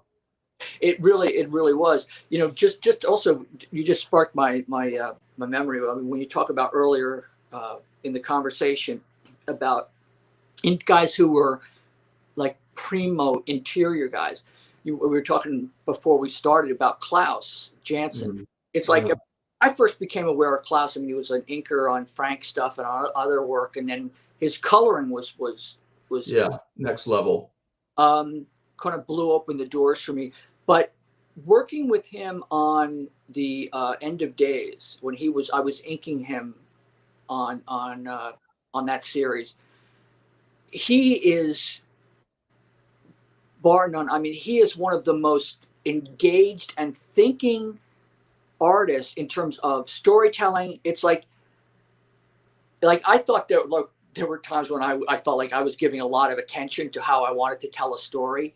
It's like everything he does is thought out. It's like he is just like absolutely brilliant in terms of his commitment and his reasons for doing certain things. Story. you He know? was talking to me about he's working on a new project right now with I forget the name of the writer, but he's developing a different style entirely for the work. And I mean, it's just you can see how excited he is about it, just talking about it and generating this style. And Yeah. it goes completely with what you're saying. It's like, man, here's a guy who's done it all, and he's still excited and growing. He's like, he obviously draw it in a style that everybody's accustomed to seeing from him, but he wants to challenge himself and experiment, which is Yeah. really Yeah. exciting. There's little things that like that, you know, you take for granted. I mean, like again, during that era of uh, end of days, um, where like cell phone cameras were kind of becoming very ubiquitous, in culture. So there's fight scenes in that story where people are holding up their phones, like, Uh-huh. and it's a small bit, in terms of like the overall scheme of things, storytelling, but they're interesting character bits that Uh-huh. that you would bring to it. So to me, that when an artist or a storyteller kind of gets in and really doesn't phone it in, because I remember we were having lunch one time with the editors, and he was talking about it, and it was like, wow, he really is giving it his all, It's a little bit like when I see a Chris Pacello page. Uh, Yes. you never know what you're going to get with that guy, and he's been posting a lot of stuff on Twitter. If people are interested, and you to see certainly a guy who thinks outside of the box, and just like someone told him about comics once, and he never looked at comics again, and he just went off in his direction. He's created his own visual language, it seems. It's the Any art, pages are amazing to look at. absolutely, and that's why, when I was, a teenager, obviously when I was very young, I had my favorites, favorite artists. And then of course, Neil became like the big guy for me, but everybody along the way has influenced me at one time or another. And I'm still influenced, but I Mhm. found, cause I sort of feel like anybody who gets into comics, it's like, and can tough it out. Cause it's, It's tough business, it is. I mean, if it's like I remember, talking to Stan Drake about this with like in Westport, where um, he would play golf with a lot of the illustrators, and there was like this kind of class warfare upstairs, downstairs, like between the comic strip guys and the illustrators. It was Yeah. like draw, like 4 panels that like every day we have to be able to draw, horses, cars, everybody. It's like the Ginger Rogers thing. It's like everything that, all the dancing she did was like with Fred Astaire, but she had to do it backwards and in high heels, Uh-huh. and that was the way Stan Drake and all these like strip guys viewed what they were doing. There was this kind of like illustrators could spend all their time on one piece, Hmm. but Mastering it. And any artist who gets into comics and can do it well, um, it's you know it's a gift, and it's like a lot of people can take that stuff for granted. yeah, I had like a little, I'm sure this happens to you all the time, but I had like a little drawing epiphany yesterday where it's all this stuff in theory, it's all the stuff you're taught, I mean, and it works unilaterally for any type of creative endeavor, whether it's drawing or acting or music or, you name it, anything artistically, you have to remove that fear and just dive in and let what happens. And I was, I think I had some Heinrich Clay book out, and uh, I'm just inspired by that guy's loose creativity and One, his inking style. And so I'm drawing that, and I noticed I was drawing less and less from it, and more just having fun drawing, because his drawings are just so fun. Like you can tell he's having it just feels filled with whimsy, I guess, is when I look at his work. And I started just trusting a little bit more in myself and drawing. I'm like, number one, I'm having fun. Number two, the drawings are more expressive. And I was like, you have to just be fearless. You have to separate. You have to, all this stuff you hear, like you have to be prepared to fail and etc. But but see, it's interesting that you say that, because I look at your stuff and I don't you know, obviously I'm not in your head, but I look at the confidence and like the brilliance of what you do, and I kind of go, he's obviously never, he's got it all sussed out. You know, I know about it. I use inking as kind of a crutch, I think. what's that? I said I use inking as a bit of a crutch to fill over like bad drawing, and sometimes it works and sometimes it doesn't. But I mean, I don't know. It looks like you. I mean, I'm looking at this, and this is probably done when I was in high school, and you've just been those trees in the backgrounds. Just there's a raw kinetic energy. Obviously, these birch trees in front, you know, going. What's the scariest thing about the bear? It's their claws, and you know, you like I'm going to do those double size. It's just amazing to me. I love it. I love every bit of it.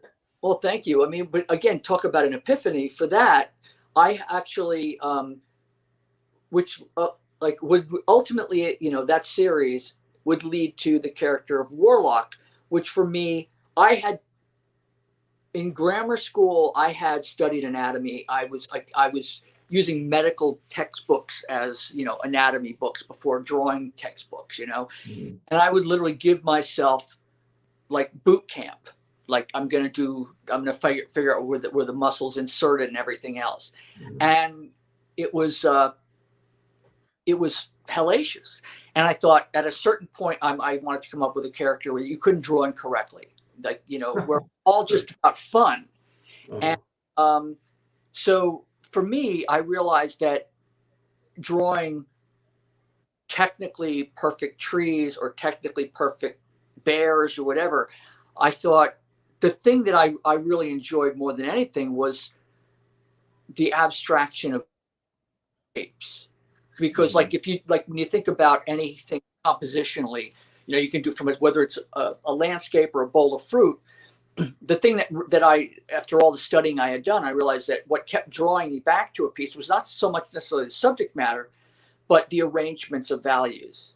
Yeah. You know, it's like hearing a certain melody that like you can hear it backwards or forwards. You can turn a great piece of art on its side or upside down, and if it keeps pulling you back in a kind of an aesthetic kind of pleasing way, it's like there's enjoyment in that. And so like the whip cracking and the sort of, you know, like rulers on the knuckles of like, I got to get these ribs down exactly right.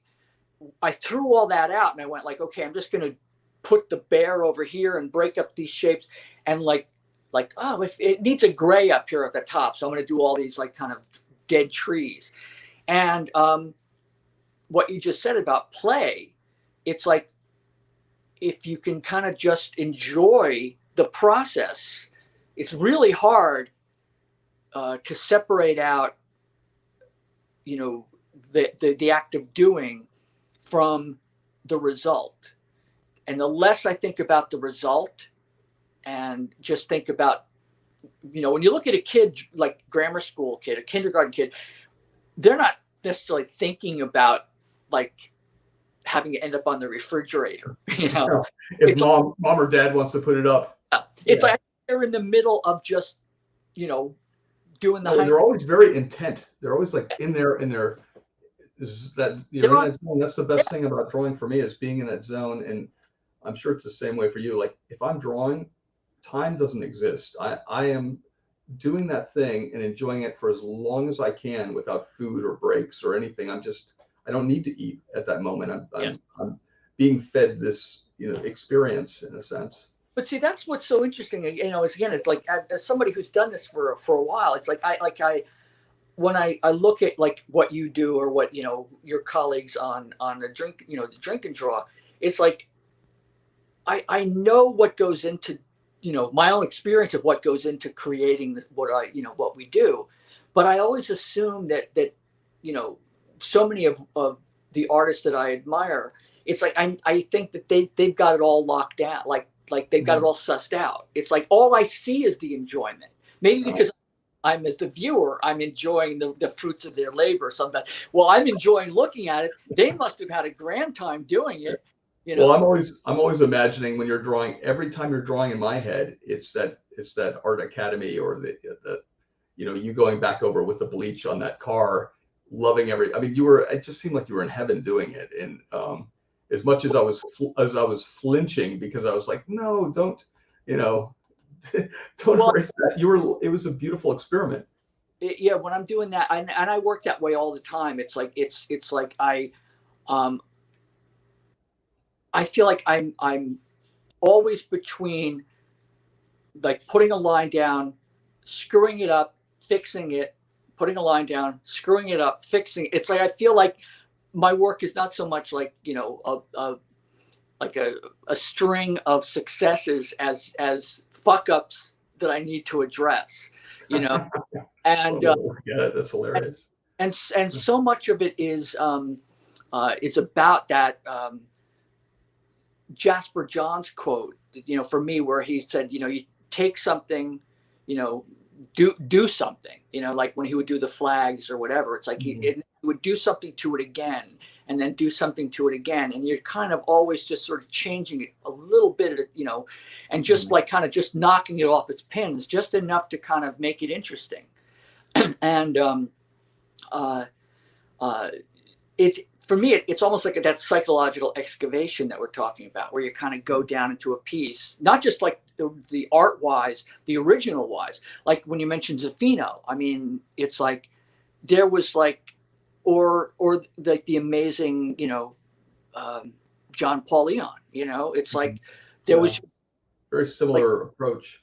Yeah, but there was so much about both of their stuff that was just like peeling away the extraneous stuff, but yet it was, you know, there was a ball, you know. How much, Bill, how much influence, I mean, I'm sure the comparisons are always made between your work and Basquiat, but, you know, it's hard for like a fan who's a comic book fan sometimes to look at someone like Basquiat and maybe recognize how much he opened that field and thinking, and the brave, I don't even know if bravery is the word for it, but there's a lot of iconography in that work, and it's different, and I see similarities in the boldness of the strokes, and there's maybe the anger or passion or whatever with what he did, and I think that's why, you know, people try to emulate Basquiat, and it almost never works. I mean, it's a mindset more than anything.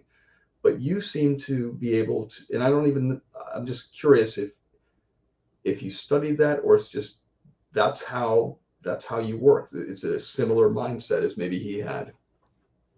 Well, I mean, it's lovely to be compared to Basquiat. I mean, I love his work. I mean, but I don't know if that's something that can kind of be taught or not. I mean, I'm just. I don't think it can be. Yeah, I really don't. For me, is that it feels right emotionally in the moment. That I know that through my own experience, like a lot of I look at a lot of different artists who can do really, really tight, like absolutely exquisite sort of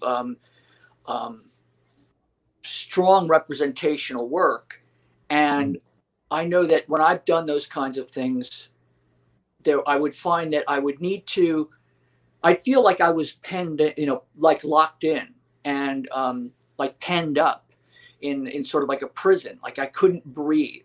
Like everything was sort of like the need to be quote perfect was just so dialed in that a lot of the response and some of my sort of scratching things or whatever was like, you know, Hulk smash. You know, I needed to like breathe again and break out of the confines and make it feel like a human being had done it, you know?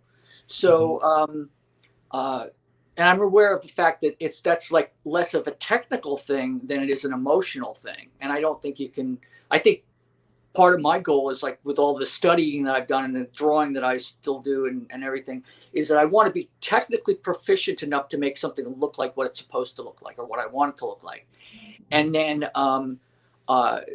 because I feel like those kinds of skills are like a linguistic skills of being able to speak different dialects and languages. And so it aids in communication. And so whether you're using emojis or, you know, or Amaslan, to me, I feel like if I know more, then I can find the way that want to tell the story faster and easier.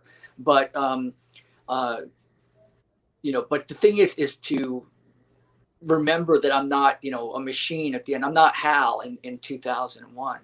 Mhm. Like I got to mess things up, and I like a human being's doing it. Yeah. Let's see. Here's a quick question. We've been on for a little bit. Maybe we'll take this last one. It says, so Bill, how did you break away from your old style on the early work you did? We've kind of been discussing this a little bit, Mitchell. Just break away from your early work on Moon Knight and your prior stuff from your current style today. Well, I can certainly give like a kind of a kind of a universal answer. It's like never underestimate the power of the fuck you, you know.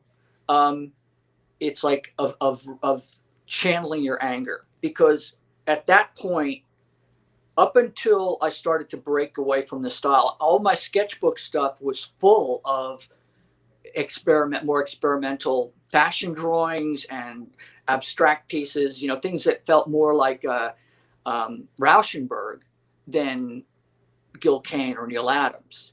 Yeah, And I have that sketchbook, that the published one. right, And oh I yeah, remember that came out in the mid '80s, right? yeah, right. Well, that was partly when I was married, and I remember talking to my wife at the time, and she goes like, "That's not what comics are." It's like, it's almost like this bifurcation in my head. I had to do, this was what comics were, and this was not comics. And I love comics, so I felt like I don't see why that can't be what comics are. Yeah. I kind of wanted comics to be my everything, in a way, because I love the medium so much. And you've So, done it. I think you've done but it, Bill. to whatever extent I feel like I've done it, it's partly because when I got those letters and I saw how the fans were responding, some were really into it. Other people just felt like it was this level of invisible. Like I had learned to draw from Neil Adams and I didn't exist. And where I grew up in the country, it was like there was no adult, no other artist around saying, you have to be yourself, man. It's like, it was like I just wanted to draw as well as Neil did. Yeah, as Neil drew. And he was like the shining example for me. So at a certain point, I realized I had to be the best me I could be.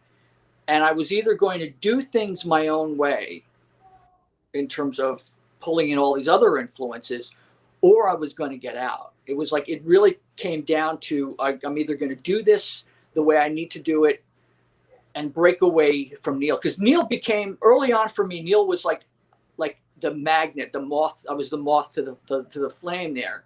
But in the same way, he did become for me sort of as important in sort of the reverse. It was like I wanted to be like Neil, and then at a certain point, I wanted to be like not like Neil. But Neil was still in the equation. He was still everything was gravity oriented away from him. Yeah. But because there were a lot of things I learned from Neil that are perfectly cool. That had nothing to do with Neil. It's like, but I was rejecting everything to do with Neil. There's like Bob Peak aspects, to Neil's work and to your work, but when you do, I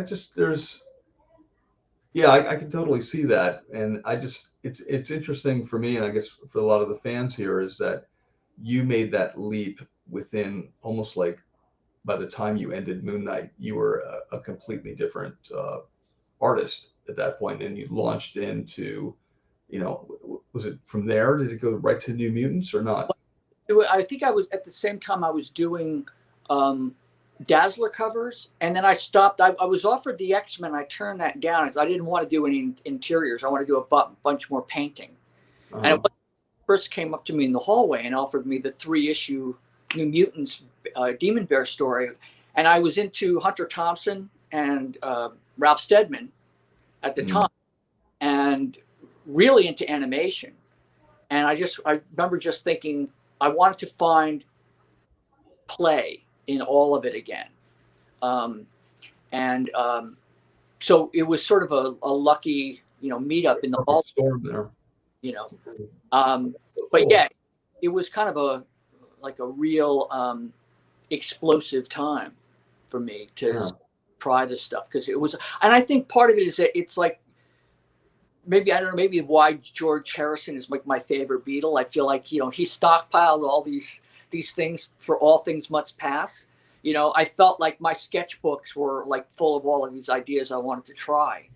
Yeah, Jeff Johnson, his sketchbooks are, I mean, they're not comics really. It's just his thought process and his kind of adventures and fantasies, and like you said, it is comics, but it's not comics. And Yeah.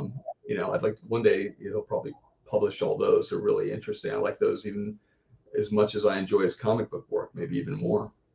That's I love that. Now, do you speaking of sketchbooks, do you keep one? Do you actually? No, I mean, I have tons of sketchbooks, and I have great sketchbooks, but I've maybe finished 6 sketchbooks in my lifetime. I don't know. They feel kind of permanent. And if I do a bad page in a sketchbook, I'll take an X-Acto and cut that page out. And then sometimes I'll look at a sketchbook that's pretty thick, but that only has like that many pages in it. I'm like, I'm done. Well, I sort of felt like I started my sketchbooks like in 1977, I think. I mean, I have like things I did in grammar school, but a consistent through line. I think I've got like 40 some different sketchbooks that I just, and like they kind of chart my choices and decisions, like how I'm going to create, how the villain, how Kingpin sort of became bigger and bigger. I love that post. Was it today on Twitter with the guy that you retweeted? And he goes, "Why is he so big?" Yeah. Oh, like I felt like simultaneously like indignant and also very, very old. Yeah. Well, I mean, it's, it depends on what type of comics you're into. And if, like we were talking about earlier, like if you're into, say, Jim Lee or this person, that you don't want to see a character depicted differently than how your favorite artist depicts them, So, I'm sure you piss people off. I mean, if you're not pissing somebody off, you're not doing something. Yeah. Right. I was looking at this, and I can only add it because it should be in the drink and draw file that I just used here. So it's easier for me to bring up. But what's funny about this, the image I used for your drawing here, is it took me, I'm putting this together, and it took me a second to realize, look at Batman's shoulders. It just like it was just interesting. I'm like, it doesn't even dawn on you that it's you've created a rectangle there. It's, to me, that blew me away after I was done putting it together and looking at it. I'm like, wow, what a great shape, what a great negative space created all that blue. It's just really cool. And then you have the abs underneath there that are these slabs of meat. You've mixed in reds and pinks and a Disney swirl here for smoke. It's just it's just a fun experience. I look back at that and I think of it more like music. It's like the quality. It's very ethereal. And then there's like a piccolo, and it's like the swirl is this kind of a sound, and it's all just sort of mixing it up into hopefully what can be called like a semi-pleasing composition. Was that the cover for Batman 500 or 600 or 400? Yeah, 400. Okay, yeah, interesting. Yeah, that was. I look at. Do you ever do this where you look back at some of your old stuff and go like, I kind of remember that person, Well, what I do when I look back at old stuff is it immediately takes me back to the frame of mind I had while I drew it. Like, was I happy? Was I sad? Was I searching for something in life? And so some pieces kind of make me a little sad, some make me happy. Right. But I do find like sometimes I'll look at something and it's like, man, I need to reincorporate that thing back into my work. And like, I'm glad I'm not doing this other part of it anymore. And I understand what doesn't work about that, but there are like little things I'm like, man, it'd be nice if I included that. But well, look back on work and go backwards. Well, now what what drives you now? I know it's kind of a big open-ended question. It's like in terms of I just, to me, the being a comic book artist and being there's just so many giants. And when I got back into the field of comics, I thought, it's going to be hard, and I'll never reach any sort of level of significance in this business. But I love the medium so much that I'm gonna try to have fun. And so I took that all out. I just said, forget about trying to be good in the eyes of maybe other people, and just do this stuff from a place that's very self-satisfying, and where I'm in. And I'm still, it's been about 10 years or more. I think it's almost 10 or 12 years where I started like actually drawing comics instead of just inking them. And I'm never bored. I'm always like, obviously sometimes it does feel like work if you're really pressed with the deadline and there's other things you prefer to be doing. But I I just, there's so much to learn. And even if I fail, I'm like, I got an inch further down the line that I want to go to. So it's exciting. It's exciting to see people like you that are constantly growing and moving forward. And you're not content with just resting on your laurels. I feel that way about my work. I want to keep moving forward, and I know I can improve. It's just how quickly can I do that? Yeah, no, I mean, I hear you, and I can absolutely respect that. I mean, you know, people have different, I guess, landmarks or definitions of what success is. I mean, some people view things from a financial point of view, or whether they have their own fragrance line or whatever. Yeah, I But don't, I don't think I'll be worrying about that.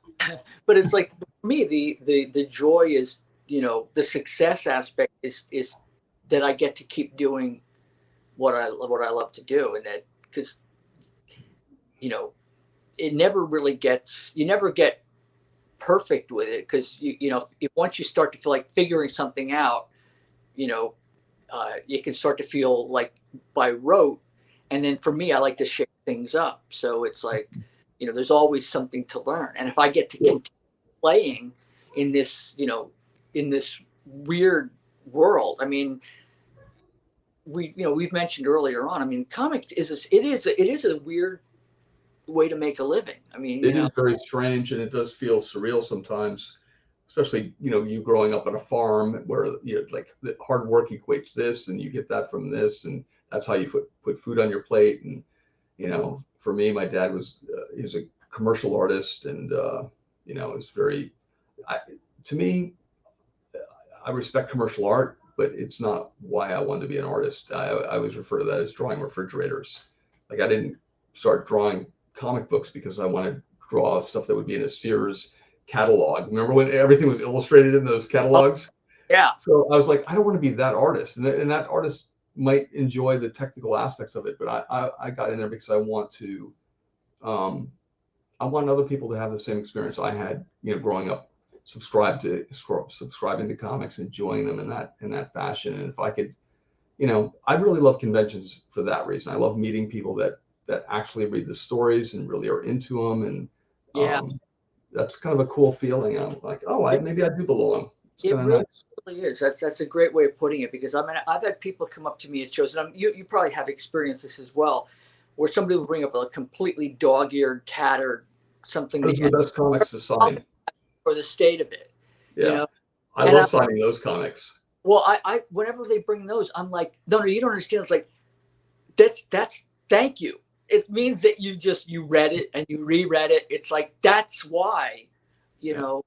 we That's do like this. my copy of, and I wish it was a pristine copy, but it's that last issue of Neil Adams' Batman, where he has, Joker's holding him on that playing card.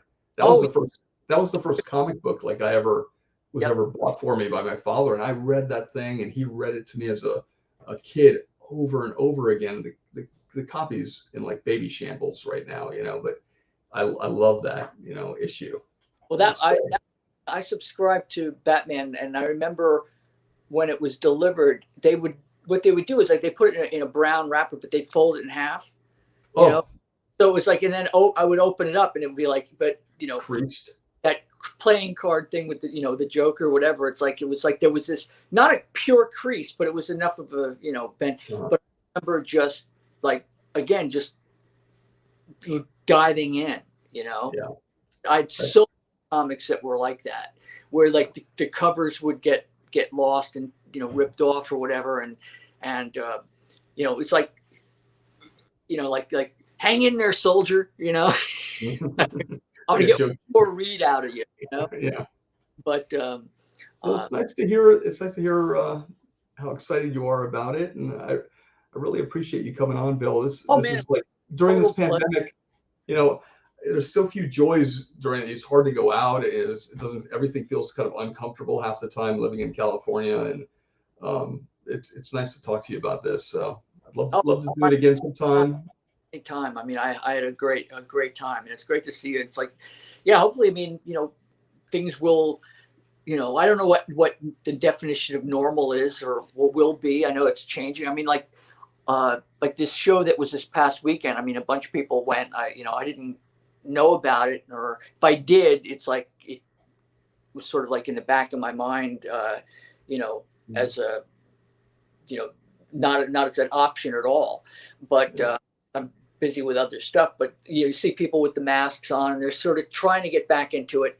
Hopefully, maybe by, you know, if we're not going to do everything with the craziness of the Omicron and Andromeda and all these other strains that are Andromeda strain, you know, maybe by, you know, 2022, you know, that's what I'm hoping. Somewhere over the summer, hopefully, things will get back to normal. I can go out and, you know, enjoy chit-chatting with, you know, all my friends at these conventions and hanging out.